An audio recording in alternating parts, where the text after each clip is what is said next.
Au Corée du Sud, sur le territoire de la Guilde des Chevaliers, l'une des meilleures guildes du pays, un portail de rang A est apparu.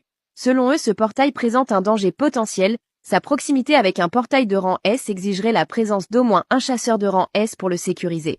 Alors que chez leur guilde, elle n'a que des rangs A. Face à cette impasse, la guilde envisage des solutions.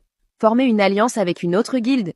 Mais si ça tourne mal, c'est alors que Yerim propose, si s'allier avec une autre guilde est un problème, pourquoi ne pas simplement embaucher un individu? Vous avez compris? L'autre, oui, tu veux parler de Jinwoo?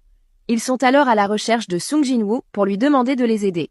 De côté de Jinwoo, il est en train de chercher le nom de sa propre guilde, c'est encore du galère pour lui. Finalement, il a décidé de prendre le nom Ajin, c'est la fusion de son nom et celui de sa sœur Jina. Le chef de la guilde des chevaliers se rend chez lui pour solliciter son aide. Après avoir lui expliqué la difficulté du donjon, Jinwoo semble davantage préoccupé par l'idée d'aller visiter un ami et de manger de sushi. Il est pas sérieux ce type. Lors des négociations, la guilde lui proposait une offre de 20% des revenus du raid. Jinwoo rejette l'offre et impose ses conditions. Faisons 50-50. Je vais coopérer si vous me considérez comme une guilde et non comme un individu.